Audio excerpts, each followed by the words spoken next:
Bom dia, boa tarde, boa noite, boa madrugada. Aqui é Rubem Gonzalez, diretamente Geoforça. Geoforça hoje dando aquela força exatamente para a porção geopolítica que nos diz respeito, que é o Brasil. Dentro da nossa temática, dentro do que é a nossa bandeira, do que representa o nosso pensamento, o nosso foco, que é o nacionalismo. O nacionalismo sem xenofobia, o nacionalismo sem raiva, sem ódio, porque tem muita gente que confunde o nacionalismo com o nazismo, com outras coisas. É bom a gente esclarecer isso, porque é uma figura que não tem nada a ver, é um elemento de comparação que não tem nada a ver. O nosso nacionalismo é simplesmente a valorização do que é nosso, do nosso país, do nosso espaço, do nosso povo, agora com respeito a todos os outros, só que a terra é nossa, a casa é nossa. Então, é esse o nosso nacionalismo. É esse o nosso nacionalismo. O nacionalismo de verdade nosso emana diretamente da gente, para a gente, de forma tranquila, do nosso povo moreno, nosso povo mestiço, nosso povo negro, branco, de todas as formas, de todos os jeitos. Eu ontem falei para vocês aqui na minha live, com todo o coração, que o Brasil, a América do Sul toda, nós fomos colonizados por espanhóis e portugueses. E a gente deveria dar graças a Deus a isso, porque com todas as mazelas, com todos os problemas, nós fomos bem colonizados. Se fôssemos colonizados por outros povos, todo mundo fala assim, nossa, se a gente fosse colonizado pela Inglaterra, como nós seríamos? Nós seríamos como o Bangladesh. Nós seríamos como povos explorados na África, como povos pisoteados. Já pensou se nós fôssemos franceses? Sim, claro. De repente a França cometeria alguns genocídios aqui, como cometeu na Argélia. Quem sabe a Bélgica poderia nos colonizar? Que não adianta. Latinos são diferentes.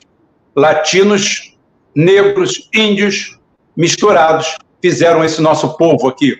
Não somos saxônicos, não somos anglo-saxônicos, não somos de outras regiões, não somos nem eslavos, não somos nada disso.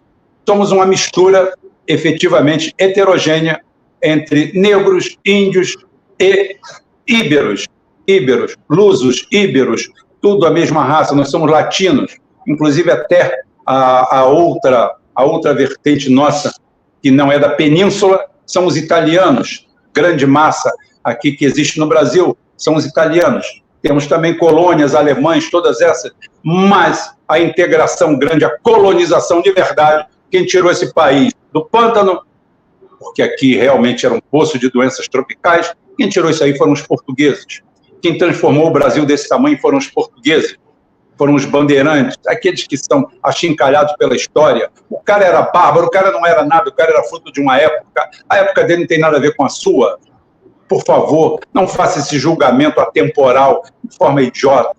Por favor, eu te chamo para o centro, eu te chamo para o pensamento, eu te chamo para a reflexão. E dentro desse quadro que eu quero apresentar para vocês, de pacificação nacional, sem esquerda, sem direita, sem nada, olhando apenas o Brasil como um país, olhando a gente como um povo só, como um objetivo só. Nós somos um dos países mais ricos do mundo. A riqueza de um país se dá pela sua capacidade de autossustentação, ou seja, o fator de sobrevivência alimentícia, porque no fundo somos água e comida. É com água e comida, são os combustíveis que nós precisamos para viver. E o Brasil tem uma segurança alimentar de 4, praticamente. Ou seja, isso quer dizer o quê? Que produzimos 4 vezes mais do que comemos. Poderíamos alimentar 4 Brasis. O Paraguai tem, acho que, um fator até maior que a gente, porque a população pequena é 5. Então, seria inadmissível a gente ver fome, tristeza e miséria como a gente vê aqui. Por quê? Porque adotamos modelos econômicos, modelos de outras nações, modelos colonizadores, mas isso tudo a gente vai dar um toque, uma passada. A gente vai estar 1 hora aqui com o nosso querido ministro Aldo Rebelo, o maior exemplo de um nacionalista. Todo mundo fala assim, Rubem, cite um nacionalista na política. Eu falei, nenhum dentro do quadro dos eleitos. Né? E a única pessoa que eu vejo efetivamente de conteúdo nacional é realmente o ministro Aldo Rebelo. Então, dispensa apresentações, mas, de qualquer jeito, eu deixo ele mesmo se apresentar. Boa noite, ministro Aldo Rebelo. Por aonde, como e a casa é sua, o microfone é seu. Fique à vontade. Boa noite, meu querido amigo Rubem Gonzalez. É uma alegria reencontrá-lo, reencontrar o seu público.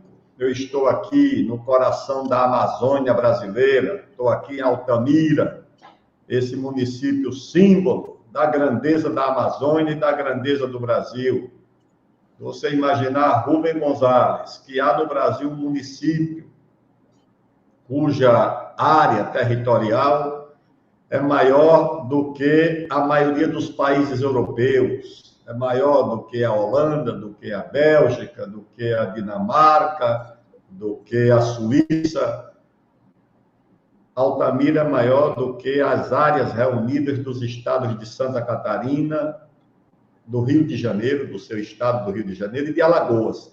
Se somar as áreas de Santa Catarina, do Rio de Janeiro, Santa Catarina tem 95 mil quilômetros quadrados, Alagoas tem 28 mil, Rio de Janeiro, eu não sei exatamente quantos mil quilômetros quadrados. 45 mil. Pois bem, Altamira tem 159 mil quilômetros quadrados. Esse é o município onde eu me encontro. Dentro de Altamira, meu caro Rubem, há distâncias dentro do município de até 1.300 quilômetros da sede do município a uma comunidade. Isso é mais do que você ir e voltar a São Paulo, que você percorre 800 quilômetros. É mais do que você ir de São Paulo a Porto Alegre, ou de São Paulo a Brasília, com a diferença de que de São Paulo a Brasília você vai por uma rodovia de pista dupla, e aqui você tem que ir de barco. Pois bem, isso é o Brasil, isso é a Amazônia, isso é Altamira. Eu estou aqui para concluir as pesquisas de um livro sobre a Amazônia, sobre o destino que o Brasil reserva para a Amazônia, destino esse que vai se confundir com o destino do próprio Brasil, se a Amazônia vai ser congelada, imobilizada como parte do poder nacional, ou se a Amazônia vai ser parte do poder nacional, com a sua reserva de minérios. Um geólogo aqui de uma grande companhia, Rubem, disse o seguinte: conhece a tabela periódica? Ah, sim, a tabela periódica. Acho que são hoje 118 elementos, eu acho. Ele diz: toda a tabela periódica está na Amazônia. Qualquer elemento da tabela periódica que alguém vai imaginar tem na Amazônia. Aí conversa com alguém que faz aqui perfuração de petróleo na Amazônia, diz: antes de chegar no gás ou no petróleo, a sonda passa por várias camadas de outros minerais importantíssimos. Você tem gás e petróleo na Amazônia, da foz do Amazonas, ali no arquipélago de Marajó, até a fronteira com o Peru. Onde você furar, você encontra gás e petróleo. Aí você encontra níquel, você encontra nióbio, você encontra ferro, você encontra... tudo que você imagina, você encontra na Amazônia. Isso tudo está congelado, está imobilizado. Então, a Amazônia, na verdade, está submetida formalmente ao Estado Nacional Brasileiro, aos governos estaduais e às prefeituras, que são os poderes formais, competindo com dois poderes paralelos. Dois. Um é o poder do narcotráfico, que se espalha, que se enraiza aqui na Amazônia. Eu vi em Manaus, essa semana, de um dirigente de um órgão público que viaja pelo estado do Amazonas inteiro, que nos municípios da fronteira do Amazonas, ou seja, do Brasil, com a Colômbia e a Venezuela, as prefeituras perderam o posto de maiores empregadores para o narcotráfico. No estado do Amazonas, meu caro Rubem, 4 municípios têm alguma atividade e alguma renda. Os outros 48 dependem de transferências federais da União e transferências do governo do Estado. Não tem renda própria. E quando o narcotráfico procura mão de obra, vai encontrar exatamente na falta de alternativa econômica para a juventude que vive nessas cidades. Esse é um poder paralelo, o poder do narcotráfico. Esse poder está presente. Semanalmente, aqui em Altamira, as mortes acontecem na disputa das organizações, das facções ligadas ao crime organizado. Nos condomínios de Manaus, nas áreas populares, naqueles condomínios da faixa mais acessível do Minha Casa Minha Vida, acho que é a faixa 1 que eles chamam, o narcotráfico ganhou a governança, é o domínio das facções. Então, você tem esse poder paralelo competindo com o poder do Estado. E o outro poder paralelo é o poder das organizações não governamentais estrangeiras, com muitos recursos, captando recursos de tudo quanto é fonte, inclusive desse Fundo Amazônia, das fundações internacionais, americanas e europeias, distribuindo esse dinheiro, cooptando lideranças indígenas, cooptando acadêmicos aqui. Essas organizações não governamentais exercem também uma espécie de tutela, constituem uma espécie de protetorado. E a ação dessas organizações não governamentais, muitas vezes, sob a proteção de agências do Estado, de corporações do Estado, como o Ministério Público, que vivem em comunhão com essas instituições, com essas entidades. E o que acontece é que a ação dessas ONGs, com o Ministério Público, com o IBAMA e com outras instituições do Estado, terminam por inviabilizar qualquer atividade econômica. E ao inviabilizar a atividade econômica produtiva, que gera renda e gera emprego, você termina, meu caro Rubem, empurrando essa mão de obra, quase que de graça. Para onde? Para o tráfico, para o crime organizado.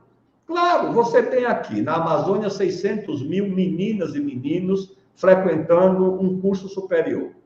São estudantes das universidades federais, das universidades estaduais, das universidades particulares.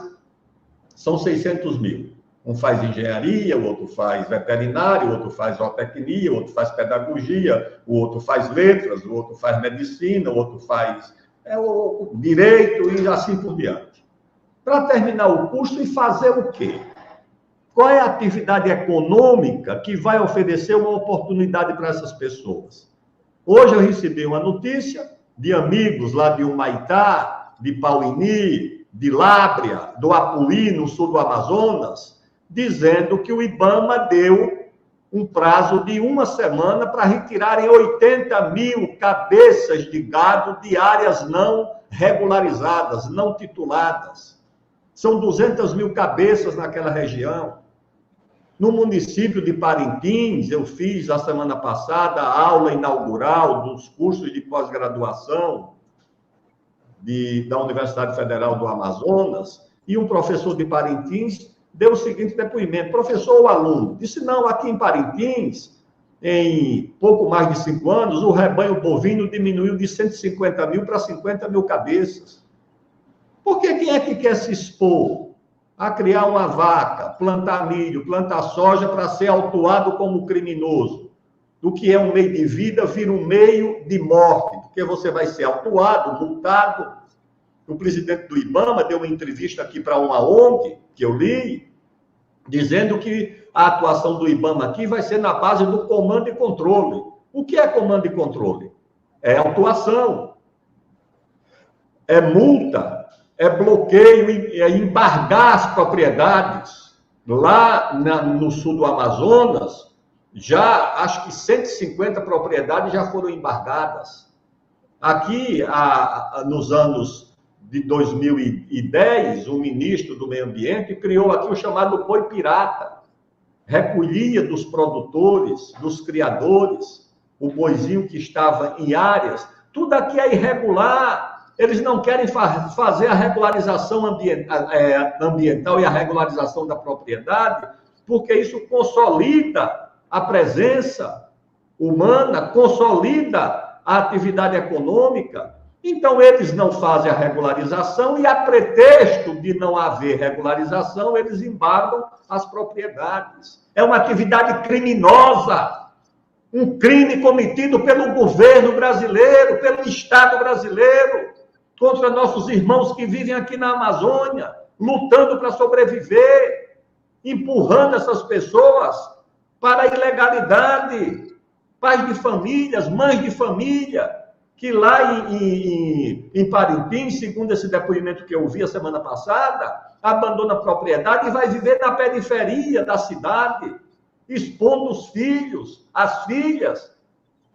A tentação do quê? A tentação da ilegalidade, do lenocínio, do crime. Não, o Estado brasileiro não pode fazer isso com uma população trabalhadora, lutadora, que chegou aqui, Rubens, empurrada pelo próprio governo, há décadas passadas que eu lembro, quando o governo apelava a brasileiros do Nordeste, do Paraná, do Rio de Janeiro, de Santa Catarina, do Espírito Santo, do Rio Grande do Sul, de todo canto, para vir para a Amazônia, que, segundo o governo dizia, era uma terra sem homens para homens sem terra.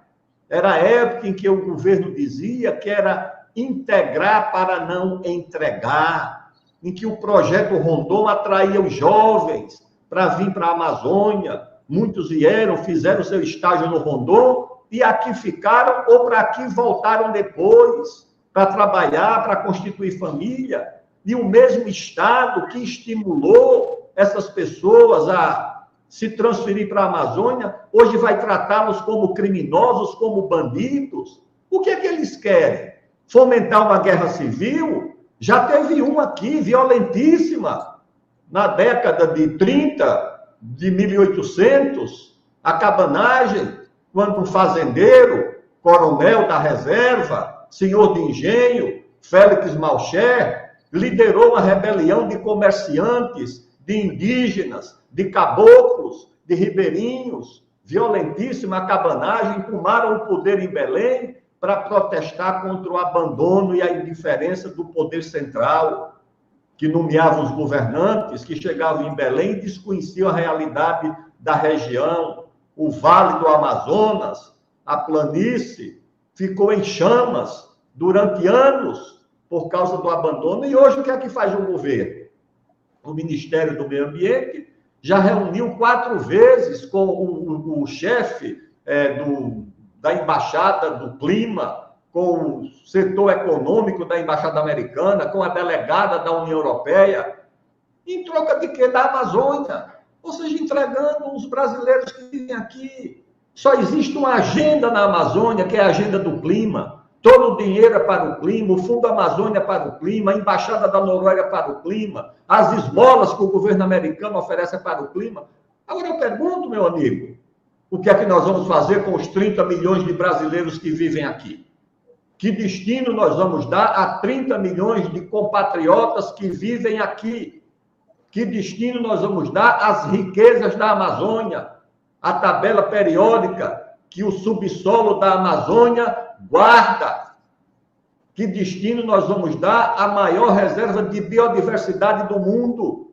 Que destino nós vamos dar à maior reserva de água doce do mundo? Ô, meu amigo Rubem Gonzalez, é um vexame, é uma vergonha. A China, que não tem água nem para beber, para tomar banho, para lavar roupa, já está produzindo mais peixe amazônico do que a Amazônia. Produz mais pacu do que a Amazônia. No Brasil é apenas, acho que o 12º em piscicultura, atrás do Vietnã, atrás da Colômbia, acho que atrás de Singapura. Meu amigo, isso não pode ser, isso mostra a negligência, o abandono. E o que faz esse governo? No meio, o presidente do IBAMA, que não sabe nem onde fica a Amazônia no mapa, que diz textualmente que vai tratar os amazônidas na base do comando e controle do Ministério do Meio Ambiente. Não, eu acho isso, em primeiro lugar, lamentável. Em segundo lugar, inaceitável. E eu tenho certeza que vai haver uma reação na Amazônia, tá certo? Esse pessoal está fabricando um ambiente que não vai se sustentar. Achar que as pessoas aqui vão aceitar serem tratadas como criminosas, como gente fora da lei, isso não. Eu não conheço a Amazônia de hoje, não. Eu conheço a Amazônia desde menino, desde quando, em 1979, fomos reorganizar a União Nacional dos Estudantes, e eu me apresentei como voluntário para vir fazer o trabalho de reorganização da UNE aqui na região norte, no avião da VASP, que pousava em Cuiabá, chegava em Porto Velho, depois ia para Rio Branco, depois para Manaus, depois para Boa Vista, depois para Macapá e depois para Belém, e depois voltava para São Paulo. Desde esse período, como presidente da Câmara, todos os ministérios que eu ocupei, os 4 ministérios que eu ocupei, dediquei uma agenda importante para a Amazônia. Meus mandatos foram todos de deputado federal por São Paulo, mas em nenhum momento eu descurei de visitar e de me preocupar com a Amazônia. Então, estou aqui dando continuidade a uma preocupação que hoje é muito mais importante, porque hoje é o destino do Brasil, não é o da Amazônia. O Brasil será aquilo que ele decidir sobre a Amazônia. Será um país importante se valorizar a Amazônia. Será um país insignificante se aceitar que a Amazônia seja congelada e bloqueada, como infelizmente está sendo. Perfeito, perfeito, perfeito, meu ministro. Sua indignação é a nossa indignação. E eu que estou falando, não é o ministro, eu, Rubem Gonzalez, estou falando que eu estou vendo no ar uma situação muito preocupante. É uma fala minha, é uma situação muito preocupante, fica para vocês a reflexão. Eu estou vendo manchetes e mais manchetes batendo unilateralmente no PCC. Não sou advogado do PCC, não, tá, gente? Pelo amor de Deus. Advogado do PCC é outro. Tá? Teoricamente, vocês sabem quem é. Então é o seguinte, eu não sou advogado do PCC, não. Mas eu estou vendo uma luta, uma batida sistemática em cima do PCC. E, ao mesmo tempo, parece que eu que estou falando, foi feito um pacto, aí em algum momento eu posso chamar de Pacto da Maré, aonde o Comando Vermelho, que é a segunda maior instituição criminosa desse país, parece que foi incensada. Houve um incensamento em torno dessa quadrilha. Isso me remete a algo muito interessante, que era o cartel de Cali e o cartel de Medellín. Eu estudei bastante o assunto, era ficcionado sobre o assunto, e o cartel de Medellín era o quê? Era uma organização criminosa ligada ao narcotráfico, vamos dizer assim, não violenta, pragmática. O cartel de Cali queria vender droga, encher os bolsos, só matava o necessário dentro daquele processo, só fazia aquilo. A visão que existia do cartel de Cali era essa. O cartel de Cali, se você fechar os olhos, parece o PCC. Pragmatismo, se matam entre eles, o caramba, mas não há, assim, uma matiz de violência. Locais, comunidades que são dominadas pelo PCC, é público e notório, não há fuzil, não há armamento pesado, não há nada. Haja visto São Paulo como sofre menos que o Rio de Janeiro com isso. Nós temos analogicamente já duas posições. Do outro lado, vamos para outra posição. O Comando Vermelho lembra em tudo o cartel de Medellín. Violento, truculento, sanguinário, de enfrentamento, e que se opôs ao cartel de Cali. Pois bem, eu vou reduzir para vocês. Em pouco tempo, os dois cartéis entraram em guerra, em luta, e para reduzir a menor fração, eu digo para vocês que hoje ambos não existem. Hoje, quem manda no narcotráfico na Colômbia é o Departamento Antidrogas dos Estados Unidos, é o DEA. DEA com a CIA e com bases militares americanas. Então, eu vislumbro no futuro o mesmo cenário para o Brasil. Vamos receber escritório do DEA, vamos receber escritórios da CIA, vão acabar com o Comando Vermelho, vão acabar com o PCC e simplesmente vai haver a institucionalização das drogas no Brasil através dessa turma. Porque o dia que o Pablo Escobar morreu no telhado de uma casa, executado pela polícia, nesse dia ele já não mandava mais nada. E em nenhum momento de toda a guerra ao narcótico na Colômbia, houve uma queda sequer na produção e exportação. Era um mecanismo que já funcionava, aonde ninguém importa eram os gestores. Então, estamos correndo o risco de virar um narco-estado. Um narco-estado. É esse o quadro que nós estamos vislumbrando. A Colômbia é logo ali, é floresta amazônica também. Temos o Brasil, só que o Brasil, além de tudo isso aí, o Brasil tem a figura, tá, de uma população consumidora, 200 e poucos milhões de habitantes, já incitando para o próximo bloco e falando aqui com o professor Aldo Rebelo, o Brasil está numa posição vexaminosa no mercado mundial, que nós nos avocamos de uma grande república, uma grande democracia, e acabamos de ser ultrapassados, nada mais, nada menos, do que pelo Irã, um país sancionado, perseguido, que tem 20% da nossa área, tem 35% da nossa população, são 1.600.000 quilômetros quadrados e são 87 milhões de habitantes contra 215 nossos. Eles têm 35% da nossa população, aproximadamente, ou 37, 38, não chega a 40. Né?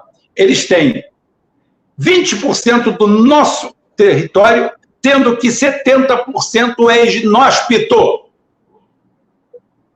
O Brasil, nesse ano passado, bateu mais um recorde vergonhoso. Você vê que o Brasil chegou no momento em que todos que participaram dos últimos governos, agora de cá para cá, de lá para cá, podem se orgulhar de ter feito cada um o seu problema. O Brasil alcançou miseráveis e ofensivos 2% do PIB de produção de alta tecnologia. Já chegou a 14%. Ou seja, crescemos como o rabo da égua, para baixo. Para não virar peça central disso aqui, eu vou trazer aqui agora algumas perguntas e já foram o Wellington mandou algumas perguntas, o Wellington Calazans está em Angola, ministrando curso de formação de jornalistas, né, para a TPA, a TV pública de Angola, e ele mandou um abraço para o Aldo Rebelo, um abraço para vocês, disse que domingo que vem ele está aqui, e mandou uma pergunta, e eu vou fazer a pergunta do Wellington, e tem tudo a ver com o que o professor, o comandante, o ministro Aldo Rebelo falou. Ministro, qual a avaliação que faz da cobiça do mundo em relação à Amazônia? É quase redundante. E a permissividade do governo brasileiro na entrega disfarçada de proteção ambiental desse nosso patrimônio. É quase tudo o que o senhor falou, basta mais 2 ou 3 pinceladas. Rubens, até surpreendentemente, um colunista da revista Veja noticiou que 34 países, os Estados Unidos, a União Europeia, o Canadá, mas o Japão, ainda relacionou a Coreia do Sul, fizeram uma ofensiva sobre o governo brasileiro por conta da viagem do presidente Lula à China, e que essa pressão estaria relacionada exatamente com a possibilidade dos acordos do governo brasileiro com a China envolverem a área de minério na Amazônia. O presidente Biden, em novembro, durante a cúpula do G20, que aconteceu em Bali, lá na Indonésia, já tinha sugerido que os Estados Unidos iriam fazer acordos com o Brasil na área de minérios, aí citou o cobalto, acho que citou o cobre, porque o que eles temem é exatamente sair de um cartel de petróleo e gás e cair num cartel de minérios raros, de terras raras, porque essa conversa de transição energética é conversa fiada. Tudo isso só se faz com base em minérios.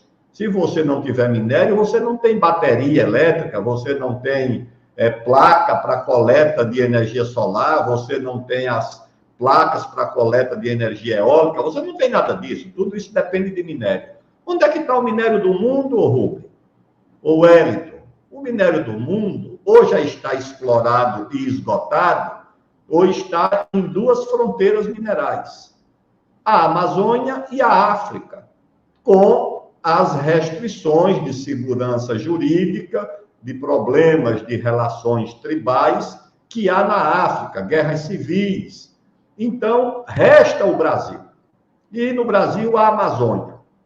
Então, eu acho que a primeira preocupação do mundo em relação à Amazônia é exatamente a fronteira mineral inesgotável. Ou seja, você, como disse esse geólogo, tem uma região do planeta que representa 60% do território brasileiro, que tem a tabela periódica completa, que tem a maior reserva de biodiversidade, que é a economia do futuro, da química fina, dos fármacos, dos cosméticos, dos alimentos, tudo isso é a biodiversidade, que tem a reserva de água doce do mundo, que tem a reserva florestal do mundo. É claro que o mundo está preocupado com isso, é evidente. Por que isso? Certa vez, eu fazia um debate sobre geopolítica da América do Sul e um diplomata chileno fez uma imagem que eu achei assim muito didática, que ele colocou dois mapas, um do Brasil e outro mapa dos Estados Unidos. No mapa do Brasil, ele mostrava uma região muito densamente ocupada, demograficamente e economicamente, que era o sul e o sudeste, mas no litoral. E todo aquele oeste do Brasil, aquele Brasil profundo, pouco ocupado economicamente e demograficamente. E ele mostrava outro mapa dos Estados Unidos, completamente ocupado economicamente e completamente ocupado demograficamente. E a imagem que ele usava era o seguinte: a desvantagem do Brasil é exatamente a vantagem que o Brasil tem, porque o Brasil tem uma área muito grande ainda para ocupar e desenvolver com população e com atividade econômica. Eu acho que o mundo percebe isso. O Brasil com a Amazônia é um Brasil gigante. Se você for só na área de petróleo que tem na Amazônia, tudo manipulado. Eu estava visitando aquele Instituto Museu Paraense, o Instituto Eude, e citando lá que tinham proibido a prospecção de petróleo na foz do Amazonas pela existência de corais na área da foz. E tinha um geólogo presente lá e disse: não, senhor, não tem corais nenhum ali. Aquilo ali foi uma falsificação de uma pesquisa da Universidade Federal do Pará, que citou que 200 mil anos passados havia ali corais que já tomaram outra forma de rocha, outra formação geológica. E o Greenpeace vendeu ao IBAMA e ao Ministério Público a ideia de que tinha corais e, com base nisso, conseguiram lá uma proibição. Ou seja, essa situação que nós temos. Então, eu acho que o mundo cobiça na Amazônia o que a Amazônia tem de promissor para o Brasil. Eu acho que é isso o que nós vamos ter que escolher, tá certo? E vem agora essa conferência do clima que trouxeram aqui para a Amazônia para 2025.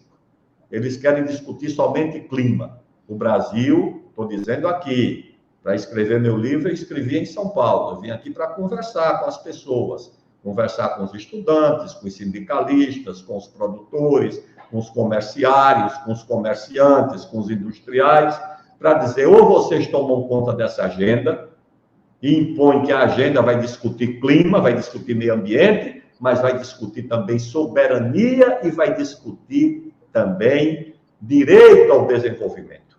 Ou essa é a agenda, ou vocês vão terminar sendo expulsos daqui.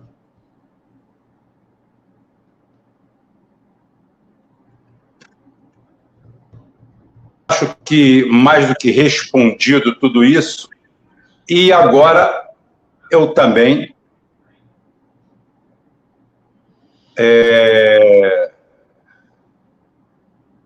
vou fazer uma pergunta aqui do nosso amigo Carlos Velasco. Carlos Velasco, que amanhã, acho que amanhã pela manhã, está entrevistando ao Dugin aqui na Nova Resistência, ele e o Rafael Machado, às 6 da manhã. A maioria vai ver no replay, né? Mas tudo bem. O Carlos Velasco também mandou um abraço para o senhor e falou, Rubem, pergunta do Carlos Velasco, o cancelamento da viagem presidencial à China sob a alegação de doença da parte do presidente foi uma mensagem clara de afastamento do Brasil ao projeto de fortalecimento dos BRICS, aceitando que a doença do ocupante da cadeira presidencial não foi apenas uma desculpa para cancelar o compromisso que tinha na China. Ainda lembrando que pouco antes o presidente Lula, em conversa telefônica com o presidente da África do Sul, Cyril Ramaphosa, sugeriu investir no IBAS, Índia, Brasil e África do Sul, em detrimento do BRICS. Como o senhor avalia a atuação da nossa diplomacia nesse contexto? Erraram? Em caso positivo, onde foi que erraram e o que deveria ter sido feito? Bola com o senhor, comandante. Eu acho que o Brasil, na verdade, vive um momento de desorientação na sua área diplomática. O Brasil tem uma trajetória que vem desde o nosso patriarca, José Bonifácio, da independência do Brasil. Nós ficamos independentes como a monarquia, mas isso não impediu que o primeiro país a nos reconhecer fosse os Estados Unidos, que o Dom Pedro II fosse o primeiro chefe de Estado a visitar os Estados Unidos, que a primeira viagem de um secretário de Estado americano não foi a um vizinho, não foi ao México, não foi ao Canadá, nem foi à Europa. Primeira vez que o secretário de Estado americano saiu dos Estados Unidos foi para visitar o Brasil, foi para vir ao Rio de Janeiro. Então, o Brasil conseguiu se equilibrar entre a Europa monárquica, onde o imperador tinha laços de família, porque as principais casas reais da Europa tinham vínculos com o Dom Pedro II, e, ao mesmo tempo, manteve boas relações com os Estados Unidos. O Rio Branco manteve isso, fez uma transição, inclusive, para poder resolver problemas de fronteiras do Brasil. Depois, nós tivemos em 30 um momento sublime da diplomacia brasileira, quando o Getúlio conseguiu arrancar a industrialização do Brasil de um fundo americano. O americano nunca ajudou a industrializar ninguém, ajudou o Brasil, com 100 milhões de dólares a fundo perdido, que nós criamos Volta Redonda. Em troca, naturalmente, eles tiveram a principal, a mais movimentada base aérea da Segunda Guerra, que foi a de Natal. Tiveram a borracha, sem a qual não teria guerra, porque a borracha era decisiva para a guerra. Não tem navio de guerra sem borracha, não tem avião, não tem tanque de guerra, não tem nada disso. Então, o Brasil garantiu isso, mas o Getúlio soube tirar o melhor proveito da diplomacia de defesa num nível mais elevado.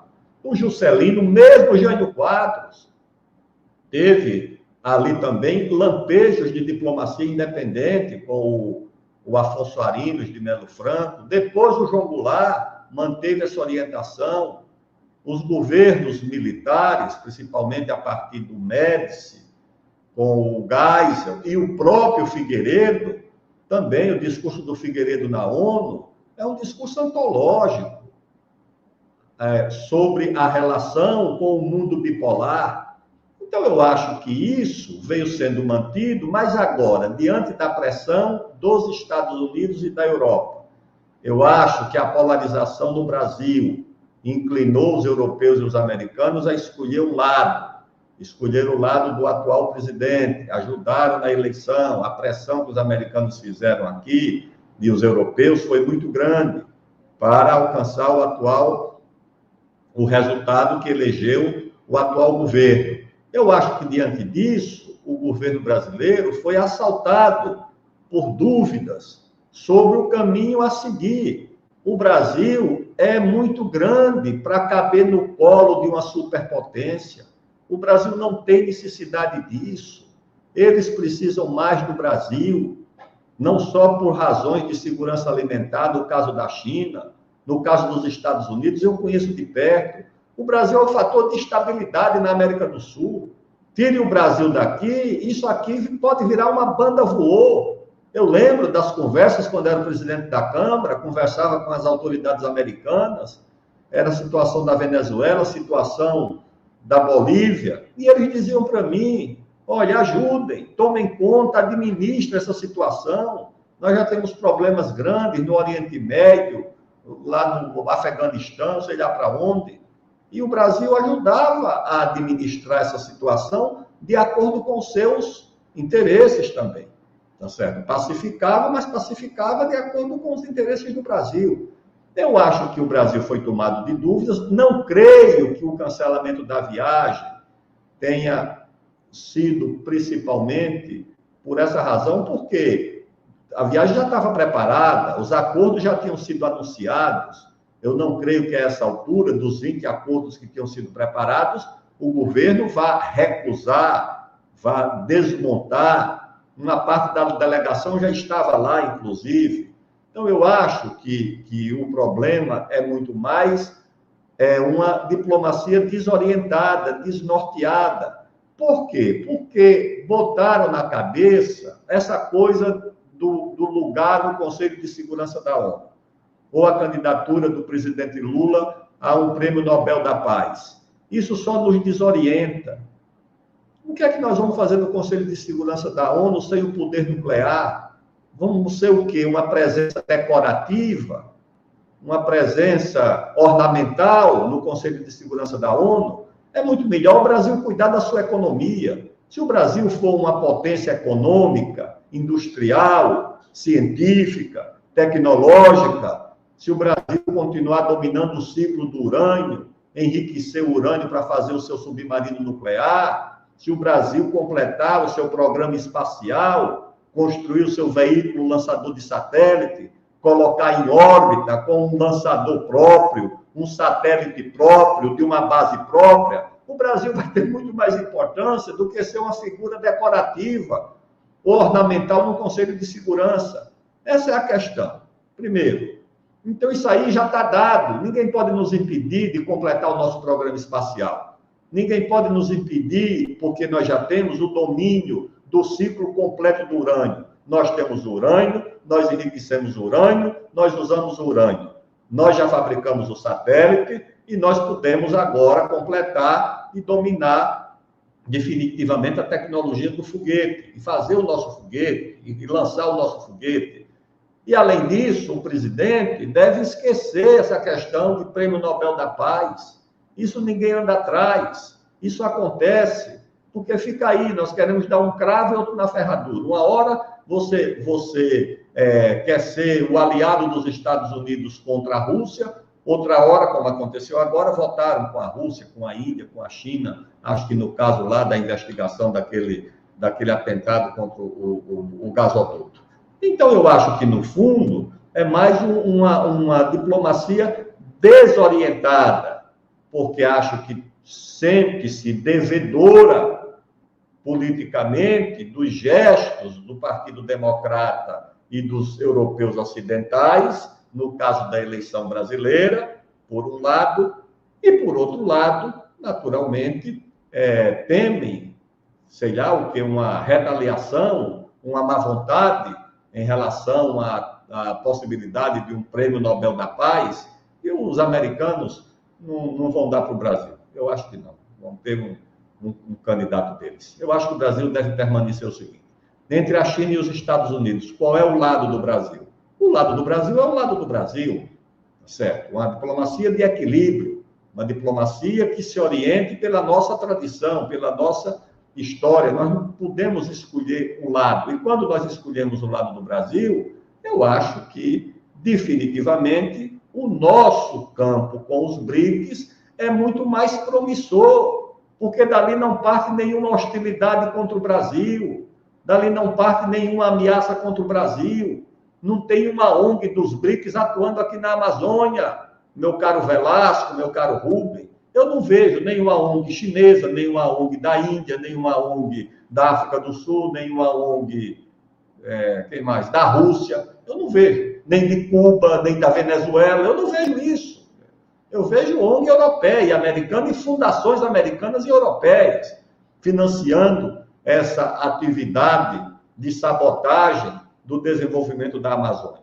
Então é isso. Então o Brasil tem que ter uma boa política com os BRICS. Eu acho que essa iniciativa com a Índia e com a África do Sul é um pouco para ficar fora dessa polarização entre OTAN, Estados Unidos e Europa Ocidental, de um lado, e Rússia e China, do outro, que é um pouco a posição da Índia. Na verdade, essa é mais a posição da Índia. A Índia não quer uma aliança, não quer um conflito com os BRICS, não quer aparecer como uma aliada dos americanos e dos europeus, mas também não quer aparecer como uma aliada da China e da Rússia. Convive bem com a China e com a Rússia, acho que vota, inclusive, com eles, mas quer aparecer como um pouco independente. E acho que isso deve ter atraído também o Brasil para uma posição parecida.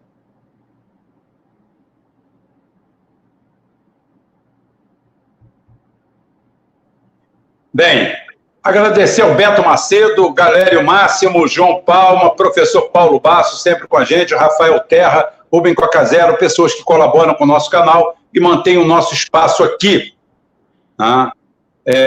Agradeço a vocês todos. O Rubem Cocazero, inclusive, bota aí uma perguntinha, né? Perguntando por que as Forças Armadas não atuam contra as ONGs. É porque é uma determinação do comandante em chefe das Forças Armadas. As Forças Armadas têm um chefe. Aquilo ali não é casa de mãe Joana. Eles têm um campo de atuação. E o campo de atuação é exatamente aquela interface entre a parte política e a parte militar operacional. O Aldo Rebelo já foi ministro da Defesa e ele sabe muito bem como atua isso. Então, há um gerenciamento, há um movimento de cima para baixo, aonde não se faz nenhum tipo de pressão ou nenhum tipo de ação contra as ONGs, até porque num país judicializado como o nosso, não adianta fazer nada, porque quem manda é a justiça, ou finge que manda, ou manda que finge. É algo nesse sentido. A realidade é essa, Cocazero. É o que a gente tem para responder. E fazendo outra pergunta do Hélio, não, essa daqui é do Carlos Velasco mesmo, uma pergunta muito pertinente, porque tem tudo a ver com esse momento. Pergunte ao ministro qual a posição dele em relação à situação da Avibraz. A Avibraz é produtora de tecnologia de primeiro mundo. Esses sistemas de foguetes com alcances em média de 70, 80, até 200 quilômetros. O Brasil produz um dos melhores do mundo, o sistema Astros. Não adianta você vir com ideia pacifista, com nada disso, porque nós estamos falando do mundo real. O mundo real onde morre gente, onde enfrentamentos existem e aonde realmente as coisas funcionam dessa forma. Todo mundo prega paz e amor para você, mas coloca 13 porta-aviões no mundo, cada um deles com capacidade para destruir, em forças convencionais, as forças armadas de um país mediano. Então, essa turma que fala em paz para você, cuidado com quem fala em paz para você. Porque quando você se arma, você não está preparando para a guerra. Você está exatamente evitando a guerra, pelo uso da força, pelo uso do poder da dissuasão das armas. É o poder dissuatório. Você vai dissuadir o seu agressor, tá? Dessa forma. Por isso que é tão importante a bomba atômica. Não é para você jogar a bomba atômica na cabeça de ninguém. é para que ninguém jogue na sua ou te ameace usar. Isso me lembra uma piada, tá? Bem politicamente incorreta, mas de muito tempo atrás, eu ainda era pequeno, mas a piada era muito engraçada, que o garoto fez 12 anos de idade e pediu para o pai um 38 de presente. Pai, eu quero um 38. Quer ser maluco, garoto?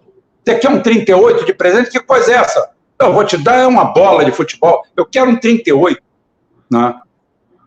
Não, você não vai ganhar um 38, mas você vai ganhar um tênis 38. Não, eu quero um 38. Você vai ganhar uma bola e acabou. Sabe quem manda nessa casa? Eu falei, é o senhor, mas se eu tivesse um 38, né? Então, é por isso que ele queria o presente de 38.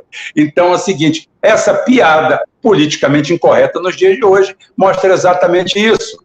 Né? É quem tem o 38. Você tem? Não.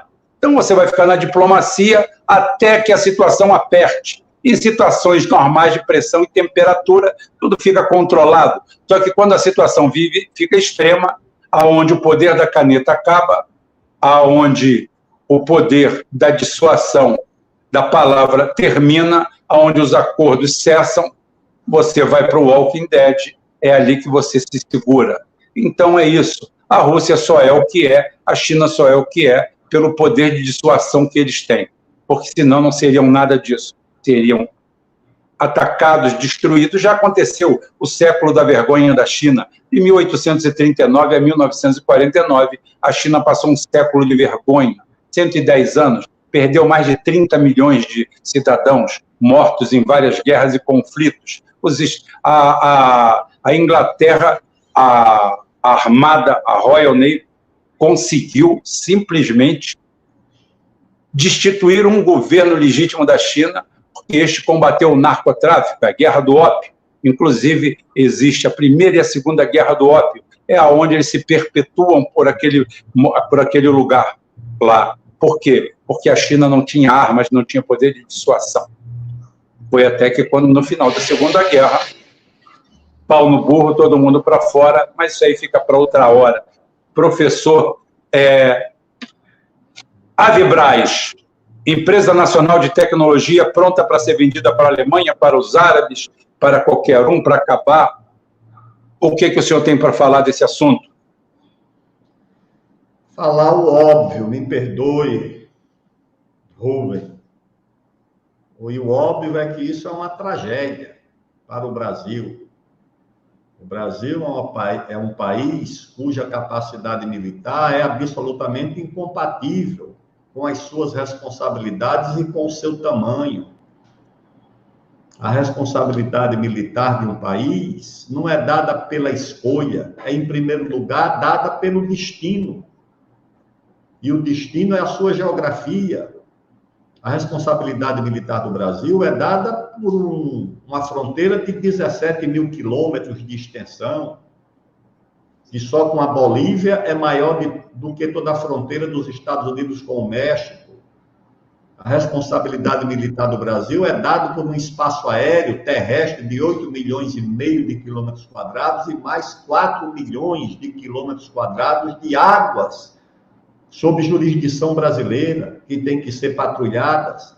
Então, são 8 e 4, 12, quase 13 milhões de quilômetros quadrados para serem patrulhados, por um litoral de 7.500 quilômetros de extensão, por 20 mil milhas de águas interiores navegáveis, só na Amazônia, que precisam de patrulha. Essa é a nossa responsabilidade. Ou seja, isso foi o destino que nos deu. Isso não é uma escolha. A escolha é o que fazer com esse destino. Diante do mundo. O mundo olha e diz, não, essas pessoas estão conscientes das suas atribuições, das suas responsabilidades e dos seus desafios. Ou não, tá certo? Ou você é um adulto que se comporta como um adolescente de calça curta, que não tem dimensão da sua responsabilidade. E nós vivemos, lamentavelmente, essa situação, tá certo? Um gigante em destino, em território, em responsabilidade, mas com meios incompatíveis para dar conta disso. Você deve prestar atenção no seguinte, essa coisa da Lava Jato. A Lava Jato não destruiu apenas a engenharia física do Brasil, porque não era só o emprego do engenheiro, destruiu a inteligência. Eu lembro e confirmei agora com amigos engenheiros, uma vez o embaixador da China falou para mim que a China não sabia fazer hidrelétrica. A China não sabia fazer barragem, não sabia fazer hidrelétrica. Veio aprender em Itaipu. Veio exatamente com equipes de engenheiros para acompanhar a construção de Itaipu. E esse amigo meu, que é engenheiro, quando foi visitar a China, visitou lá a barragem de Três Gargantas, e o chefe de Três Gargantas disse, aprendemos com o Brasil. Então, foi a inteligência que foi destruída, ou que, em parte, foi destruída por essa Lava Jato.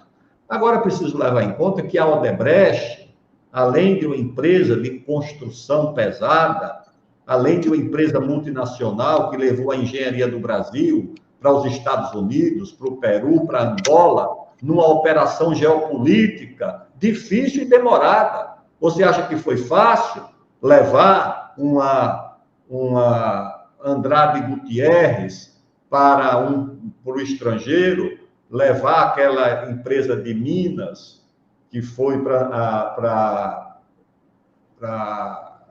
o Iraque? Isso não foi fácil. Levar a Odebrecht para Angola? Não, isso foi difícil. Agora, a Odebrecht tinha entrado também na área da indústria de defesa. Tinha entrado pesado na área da indústria de defesa. E foram os primeiros ativos dos quais ela se desfez na crise. Quando foi alcançada pela mão pesada da Lava Jato, se desfez. Eu visitei algumas dessas empresas, inclusive aí em São Paulo, em São Carlos, que foram sendo descartadas.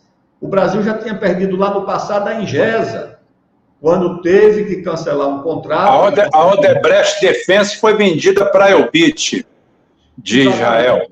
Exatamente. Pronto. Você sabe, conhece a história. A Engesa foi um contrato cancelado com a Arábia Saudita, por pressão dos americanos. Quebrou a Engesa por ali. Agora, a Vibraz não. A Embraer, proibida de vender os seus aviões de combate, porque tem uma peça, um computador, qualquer coisa lá fabricado pelos Estados Unidos. Nós não podemos vender para a Venezuela, era uma compra grande, não podemos vender não sei para onde. Ou seja, nós não podemos vender, o Rubem Gonzalez, durante os Jogos Pan-Americanos de Cuba, Cuba queria comprar lâmpada elétrica da GE aqui do Brasil. Os americanos vetaram, porque uma empresa americana, mesmo no Brasil, não podia vender lâmpada elétrica, meu amigo. Que coisa absurda, que falta de respeito. E agora, com esse episódio da Avibraz, eu conheço a Avibraz. A Avibraz é uma experiência importante. É algo que o Brasil deveria proteger e preservar. Você não desenvolve uma empresa como a Avibraz do dia para a noite. Você leva décadas. Porque o maior investimento ali é na área de projetos, de engenharia. Você não desenvolve um produto na área de defesa do dia para a noite. E, de repente, por falta de recursos, de meios, porque isso tem que ter dinheiro. A indústria naval de defesa da França, por que é que ela existe? Porque a cada 10 anos a Marinha Francesa renova. Vende, inclusive, para o Brasil, muito barato, alguns navios, ainda em bom estado, porque a engenharia naval francesa se renova vendendo seus produtos para a Marinha Francesa, não tem outro jeito. Então, o Brasil precisa, naturalmente, proteger, não sei o que é que vai acontecer com a Avibraz, se o governo vai entrar, vai arranjar um sócio para proteger, não é apenas o produto, a produção material, é principalmente o conhecimento, a engenharia que está ali. Quando os suecos fizeram o acordo, essa coisa dos caças, eles falaram, nós vamos fazer porque vocês sabem fazer avião. A Índia queria entrar num projeto dos caças, por quê? Porque nós temos a Embraer. É a engenharia acumulada na Embraer que faz o Brasil presente nessa área de aviação, de engenharia aeronáutica. É isso que dá o Brasil. Nessa área da Avibras também. Perfeitamente. Nós passamos por várias situações e só para dizer para vocês que o governo do Lula está sendo decepcionante em relação a tudo isso, mas nós estamos vindo numa crescente. Só para o ministro Aldo Rebelo abordou aqui um assunto pertinente, que é know-how, conhecimento, tecnologia, capacidade de fazer e de executar. Nós temos um dos maiores parques do mundo ainda, latente, de construção naval.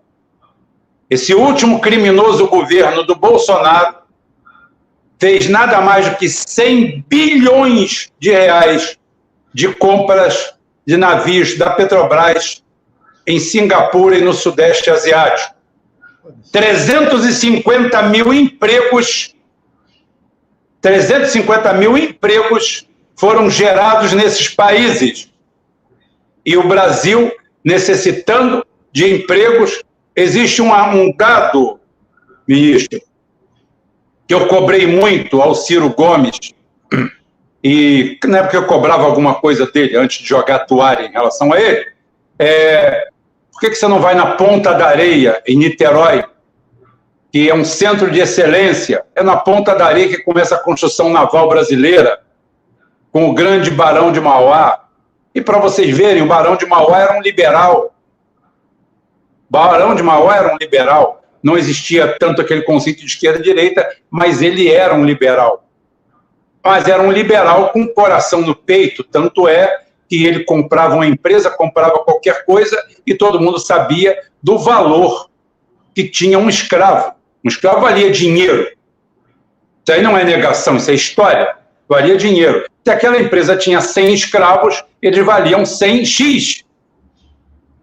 E, no entanto, ele mesmo, liberal, tratava todos como ser humano e alforriava todos.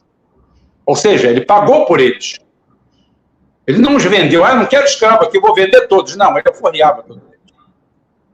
Então, na Ponta da Areia começa a indústria naval brasileira na mão do grande Barão de Mauá.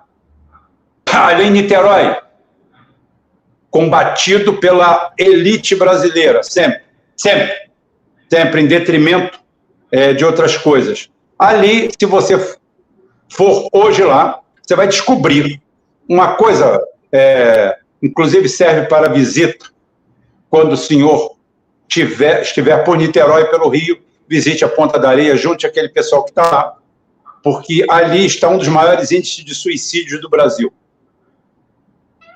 Profissionais altamente bem formados, profissionais, como se diz no mercado, que o pessoal gosta de usar termos americanos, hands-on, o homem que mete a mão, mas com alto conhecimento tecnológico de capacidade, é o soldador profissional, é o soldador MIG, é o soldador TIG, é o soldador de ferro fundido, que é raríssimo, é o cara que trabalha com arco submerso, é o cara que corta, que ponteia, que mede, tá? É o calandreiro, é todo mundo, é aquele pessoal que transforma simplesmente uma peça nua, 2 chapas de metal, simplesmente em um objeto.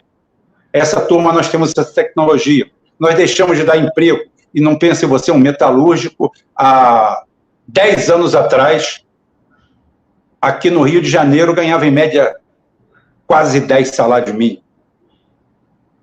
10 salários mínimos hoje seriam 13 mil reais. Salário médio de um soldador TIG, um soldador MIG.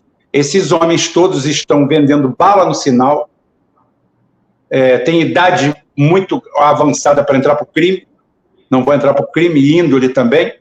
Então é o seguinte, viraram Ubers, viraram vendedor de bala e muitos se suicidando. Ali na Ponta da Areia, centro de tecnologia, mão de obra aplicada. Já estamos chegando ao final da live, mas ainda tenho aqui outra pergunta do Hélito Calazans. É uma pergunta polêmica, mas que a gente bate todo dia aqui, eu sei muito bem qual é a posição. Um governo ocupado por ONGs e distribuído entre cotas de minorias, como resgatar a política brasileira e devolver o país à maioria? Essa acho que é a grande pergunta e final dessa live, que se a gente deixar, se avoluma aqui e a gente fica 2 dias falando, que material para isso nós temos. Essa é a grande pergunta e esse é o grande desafio. Eu acho que, em primeiro lugar, o Brasil precisa contornar essa divisão artificial a que foi submetido, dividir o país entre esquerda e direita, dividir o país entre a ameaça fascista e a ameaça comunista. Se há uma ameaça fascista, eu sou a alternativa. Todo mundo que é contra o fascismo tem que se unir em torno do meu caminho. E se a ameaça é comunista, todo mundo que vê essa ameaça tem que também buscar uma alternativa, e essa alternativa sou eu. E com essa disputa, você foge do que é essencial, que é o interesse do país. Ou seja, você transforma a disputa numa falsa disputa ideológica, no pior sentido da palavra ideologia, que é você substituir a realidade por uma ideia, quando o que ameaça o país é a falta de perspectiva econômica, de crescimento. É o Brasil estagnado, sendo devorado pela política de juros altos. É o Brasil abandonando o conhecimento, perdendo capacidade científica, tecnológica, competitividade, inovação, submetendo a fronteira mais promissora do seu território a um protetorado de grupos criminosos e de organizações não governamentais, deixando o Estado que imobiliza o país tomando conta de tudo. Essa é a ameaça, mas nós somos tomados por essa agenda, a agenda racial, ou seja, você impor a um país mestiço uma agenda importada e paga pelos Estados Unidos. Essa agenda é imposta, financiada, gente de quinta categoria, vendida aos interesses das fundações estrangeiras, para fomentar essa agenda do Brasil, dividir o nosso povo, fragmentar em torno de uma coisa que nunca dividiu o Brasil. Nós combatemos o racismo com base no reconhecimento de um país miscigenado, da contribuição do negro, do índio, à formação social brasileira. Mas essa agenda está sendo aí importada e dividindo o país. A outra agenda é a agenda de dividir o país em gênero. Não é o de reconhecer a importância, a presença da mulher na formação brasileira, a nossa dívida. Não, é para dividir o país em torno disso. Em torno da orientação sexual de A ou de B, que foi transformado em assunto público de primeira grandeza. Parece que isso é o que decide o que é o país. Essa polêmica, esse debate, eu acho que nós temos que contornar tudo isso. Escolher, quem sabe, se o Criador nos permita, um governo que enfrente essa situação. O Brasil precisa de um governo forte. Se o Brasil não tiver um governo forte para confrontar a desorientação, nós não vamos para lugar nenhum. Nós seremos um país fraco, com um executivo fragilizado, submetido aos caprichos do judiciário, submetido aos interesses corporativos do legislativo, controlado pelas agências que dentro do Estado constituem um governo próprio, achar que governo, que presidência da República controla a Polícia Federal, controla a IBAMA, controla o Ministério Público. O Ministério Público é um Estado dentro do Estado, é um poder paralelo, imaturo, narcisista, com honrosas exceções, não quero ser injusto, mas é isso. Então, nós temos que enfrentar essa situação. Se teremos condições de enfrentar, eu não sei. mas é o que eu acho, tá certo? A batalha é essa. É com isso que o Brasil vai ter que se confrontar. Perfeitamente. Uma última perguntinha só do nosso editor do Puro Sangue, Arthur Kowalski. O senhor acha que essa história de créditos de carbono vai crescer nesse governo? Não tenha dúvida, não se fala em outra coisa, inclusive aqui na Amazônia. Isso é uma corrida ao ouro. Por quê?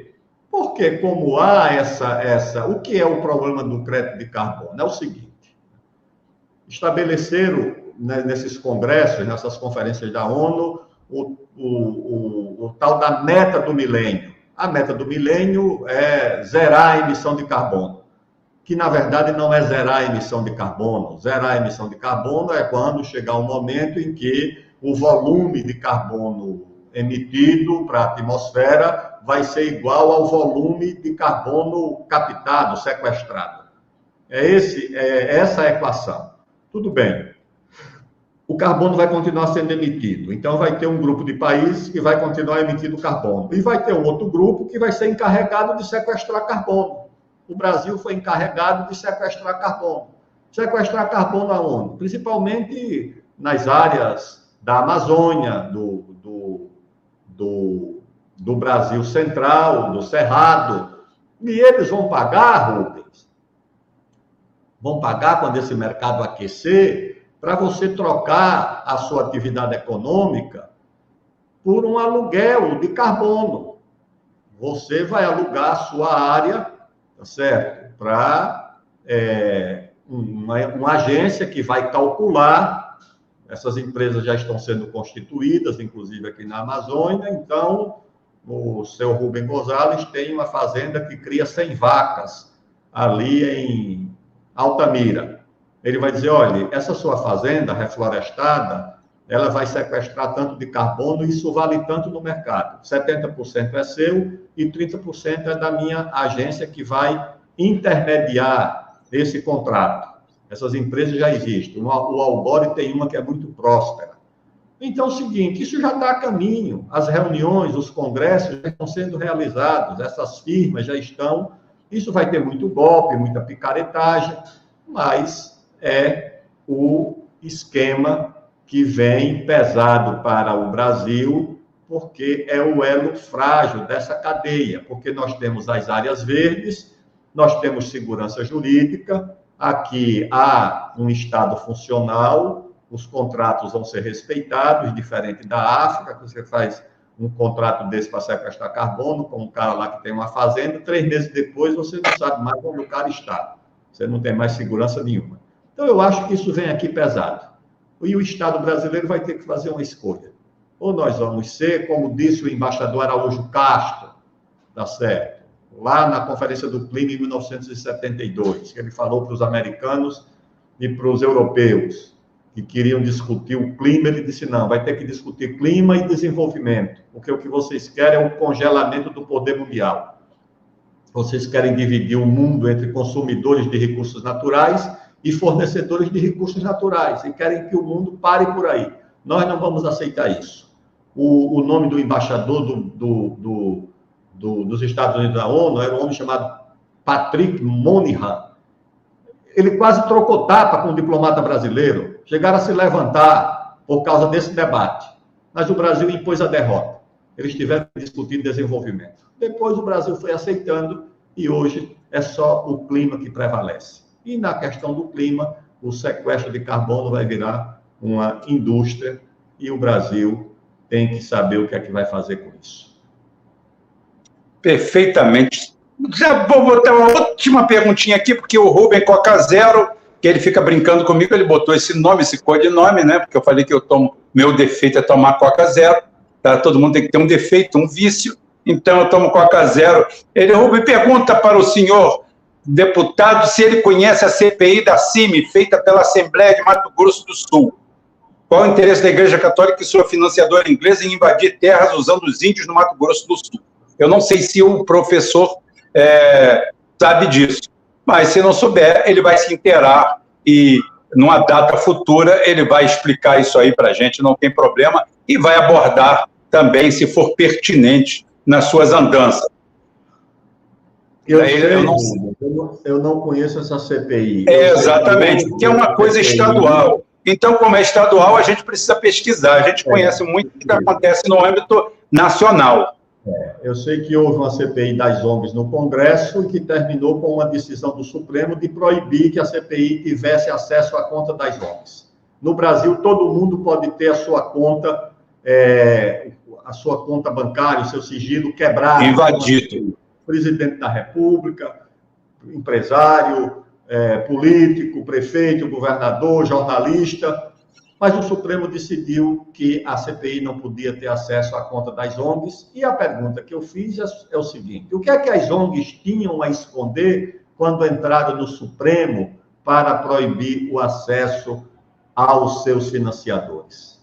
Eu acho que tinham que esconder muita coisa. Infelizmente, isso continua escondido por uma decisão lamentável do Supremo Tribunal Federal, que deveria ser a Corte Constitucional do país, mas que, nesse caso, acobertou interesses de organizações não governamentais estrangeiras. É isso. Perfeitamente. Eu só vou fazer um último adendo aqui. Eu sempre pego alguém no meio do cenário aqui. Eu vou pegar a Mary Santos, que chegou aqui a certa altura do campeonato, não sei se é homem ou se é mulher, se é um codinome, um cognome, qualquer coisa que o valha, e chegou e falou assim: Rubem, porque o Aldo Rebelo está aí, você não falou nada do Lula e detonou o Bolsonaro. Minha cara amiga, caro amigo ou cara transexual, eu não sei qual é a sua, você chamou de detonar eu falar uma verdade? O Bolsonaro contratou 100 bilhões de reais em obras no Sudeste Asiático e privou o Brasil de ter 350 mil empregos entre diretos e indiretos numa cadeia produtiva de 4 anos, e você disse que eu detonei ele. Quem se detonou foi ele, por canalice, por antinacionalismo, por patriotismo de goela. Aqui simplesmente nós tocamos o assunto. Todo o assunto que está aqui, para o bom entendedor, é uma pancada nesse governo que está aí. Todo foi em forma disso. A pancada não precisa ser direta, não precisa ser explícita. É uma pancada nesse modus operandi desse governo que está aí. E a sua pergunta mostra que você ainda não amadureceu o suficiente para participar de um debate de alto nível, aonde você entra com a camisa de um clube, com a camisa como torcedor. Então, quer dizer que eu colocar uma soleníssima canalice que o senhor Bolsonaro fez no desenrolar do seu mandato, eu poderia falar outras, eu poderia falar da doação da Landolfo Alves por 1/4, 1/5 do seu preço. Eu sou um homem de petróleo, eu sou um consultor da área de petróleo. Se você quiser me contratar, eu estou aqui à vontade para ser contratado. Sou caro, mas você pode vir, não tem problema nenhum. Eu posso dizer, aquela refinaria foi feita por 1/5 foi vendida por 1/5 do seu preço. Por quê? Existe o preço lançado, que não foi computado por ninguém. Mas eu computo como especialista, porque o ministro Aldo Rebelo vai fazer uma carrocinha de cachorro-quente. E eu vou comprar uma carrocinha de cachorro-quente. A carrocinha de cachorro-quente do ministro vai ficar pronta daqui a 30 dias.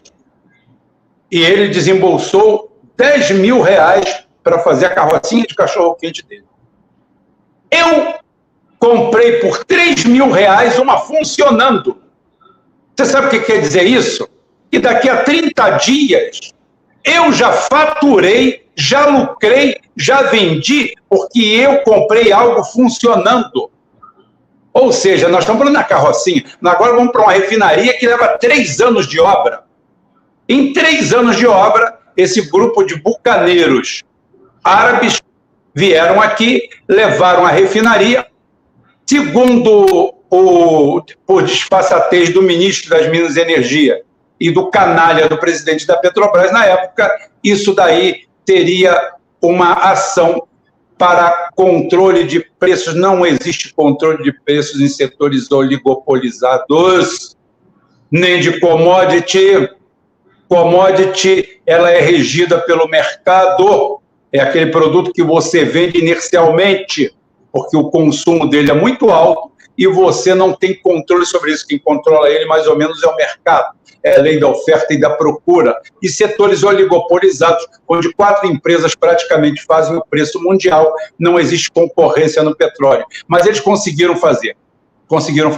Pegaram o monopólio do Nordeste inteiro e hoje o Nordeste paga o derivado de petróleo mais caro do Brasil. Por isso que vocês ganharam. Isso foi uma obra do governo Bolsonaro. Eu não posso botar isso na conta do Lula. Eu posso botar na conta do Lula a covardia de não mexer no PPI, de não atacar o PPI, de não fazer nada, fazer tudo cortina de fumaça e continuar mantendo exatamente a mesma política macroeconômica de quem saiu.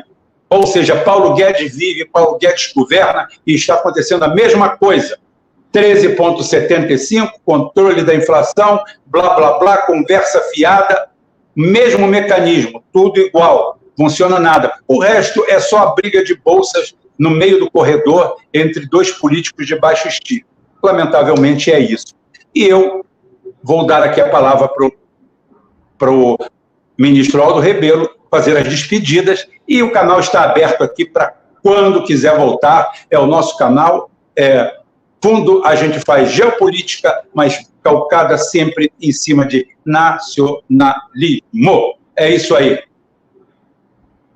Muito obrigado, meu prezado Rubem Gonzalez, meu querido Rubão. Eu pretendo, quando for convidado, voltar para contar os causos da Amazônia, as coisas que a gente ouve, porque há uma Amazônia das narrativas interesseiras da mídia internacional, da mídia do Sul e do Sudeste. Essa é a Amazônia visível, acima da linha d'água. E há uma outra Amazônia real, verdadeira, que não é noticiada, das pessoas que estão aqui lutando para sobreviver numa região muito difícil, com muitas adversidades, com a infraestrutura precária, onde tudo para ter acesso... Você imagina aqui em Altamira, só para te dar um exemplo.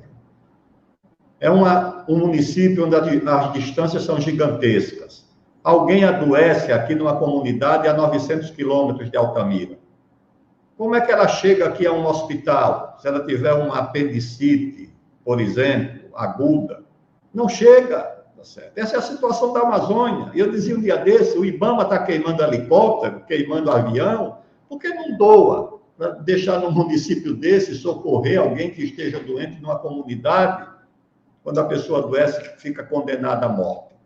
Mas isso aí fica para outro episódio. Muito obrigado a você, um abraço, e um abraço a todos os que nos acompanharam nessa noite de hoje, meu querido amigo. Um abraço de Altamira e até breve.